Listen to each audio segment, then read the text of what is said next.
Let's get right into it. Number 8, ignoring the boring signs. Let's be honest, you don't read safety signs, no one does. That laminated chart on the airplane, the one with cartoon people sliding into a lake, you glanced at it once, thought, this is dumb, and went back to pretending your neck pillow makes you a functioning adult. But guess what? Those signs, warnings, and emergency maps, they're the only reason some people survive disasters, and your brain, brilliant meat sponge that it is, tends to ignore that information until it's too late. It's called inattentional blindness. Your brain filters out the irrelevant stuff like emergency exits, hazard warnings, or that little button that says, don't press unless absolutely necessary. So when the building starts shaking or the engine catches fire, your mental map is basically just a shrug emoji. People have walked past emergency exits while evacuating because their instincts led them toward the main entrance, the one they came in through, like salmon, but worse. The fix? Look around before chaos, know your exits, scan for the emergency signs, read the dumb instructions, because if things go south, your brain's going to be too busy screaming internally to Google anything useful. And trust me, trying to find the fire exit during an actual fire is the adult version of cramming for a test while the test is on fire. Number 7, hiding in the wrong places. When you're scared, you hide. That's fair. It's wired into your prehistoric firmware, but your brain's idea of safe hiding spot is often dumb. Kids hide under beds, adults hide in closets, people hide behind thin doors or inside rooms with no exits, as if the fire or tornado will politely knock and say, "Oh, you're in the closet? My bad." It's instinct over logic. When panic hits, your brain reverts to the idea of small equals safe.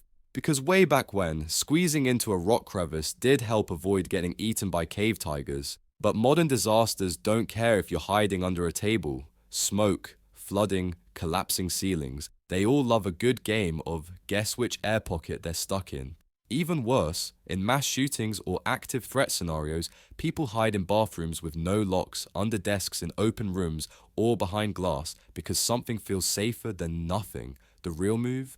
Know your exits, pick solid barriers, and don't rely on instinct to pick the spot because your instincts think crouching under a vending machine is a solid life plan. Remember, in a crisis, hiding is only half the equation. The other half is getting out later.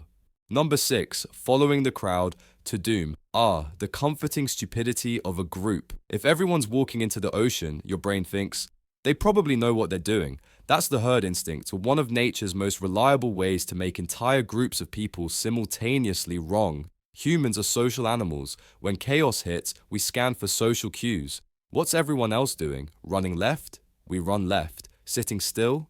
We sit still. Dancing in a circle, chanting, "Don't panic." We join in. In emergencies, this creates chain stupidity. If the first few people react the wrong way, the rest will follow, into smoke-filled hallways, jammed exits, or even back into danger zones. Because your brain would rather be wrong with others than right alone.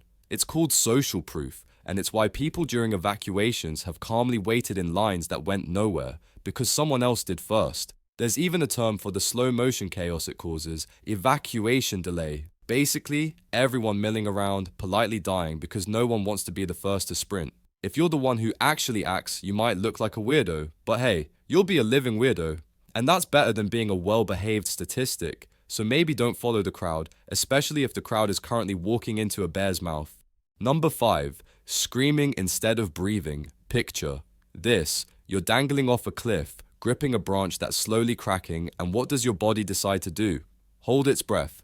Or worse, start hyperventilating like a caffeinated chipmunk in a wind tunnel. Yes, the old forget to breathe maneuver. Classic. When you're in extreme stress, your brain starts rationing oxygen like it's running a wartime bunker. Your muscles tense up, your lungs either go full steam or slam shut, and your ability to take a calm, rational breath goes out the window. It gets better. Screaming, your body's other go-to reaction, burns precious air and accomplishes nothing unless you're auditioning for a horror movie. Screaming while running, great way to collapse early. Screaming while drowning, that'll just fast track the process. Controlled breathing is one of the only ways you can hack your nervous system during panic. Deep breath in, long exhale. It sends a signal to your brain that says, hey, maybe we're not actively dying, which is helpful since your brain tends to overreact like a toddler who dropped their ice cream. But do most people remember that? Number, they scream, or hold their breath, or pass out while trying to Google how to not die mid-crisis. So next time something horrible happens, fire, plane turbulence, tax audit, try this wild strategy. Breathe like someone who wants to stay conscious. Number 4, saving the stuff instead of yourself.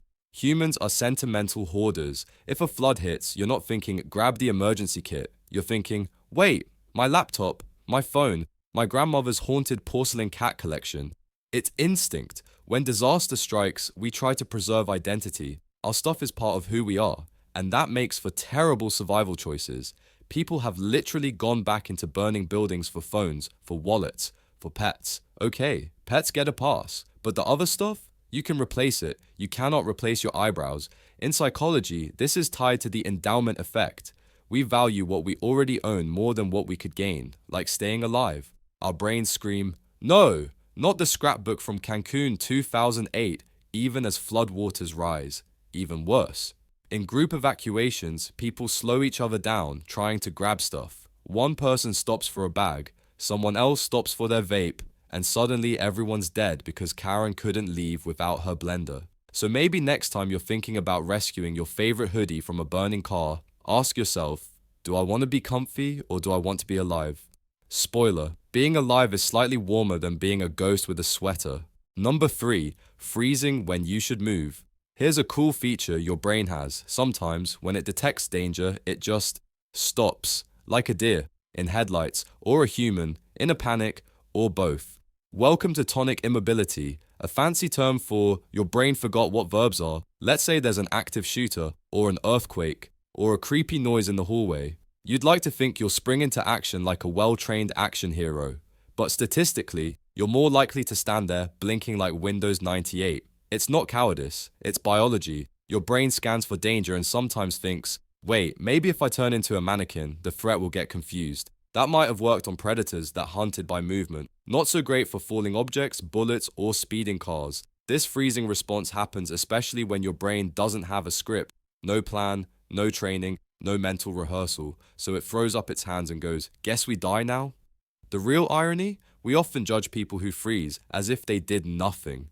But freezing is doing something. It's your nervous system playing possum. Unfortunately, in today's world, playing dead doesn't help much when the building is on fire. Moral of the story, practice what you do in an emergency. Otherwise, your body might decide to roleplay as a department store mannequin. Number 2, running from bees in a straight line.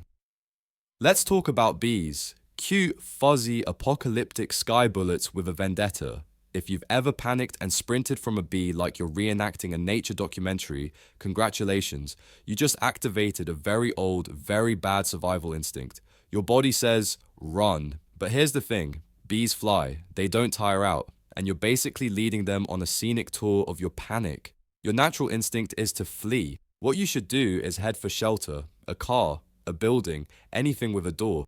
But that primitive lizard brain of yours is stuck in the forest, assuming you can outrun wings. Spoiler, you can't. Even worse, if you swat them, another lovely instinct, they'll send out chemical signals to the hive saying, hey, this sweaty meat creature is asking for it. And suddenly, you're the guest of honor at a sting party.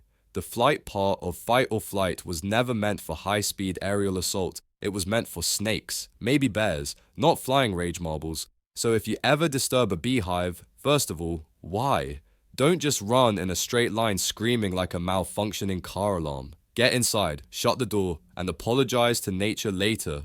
Number 1, trusting your gut in a crisis. Your gut is a drama queen. It's not a lie detector. It's not a magical oracle. It's a twitchy, anxious gossip that got its degree from the University of Caveman Survival and now thinks it's qualified to handle modern disasters. Back in the day, trusting your instincts meant avoiding poisonous berries or that saber-toothed cat with commitment issues. Today, it might mean you confidently march into an emergency like, my gut says everything's fine, right before things explode. Instincts work best when you've had years of exposure to the same kind of problem. That's why firefighters and ER docs develop that so-called sixth sense. It's actually just thousands of hours of training, but your gut in a panic, it's guessing, wildly, based on a combination of outdated fear responses, half-remembered movies, and the last true crime podcast you binge listened to.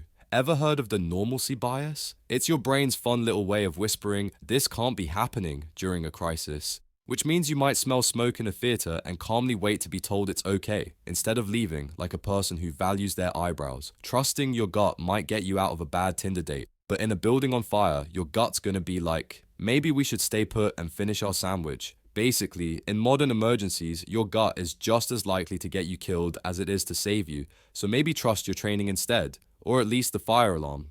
That's all for today. I'll be making similar videos in the future. Subscribe to see them.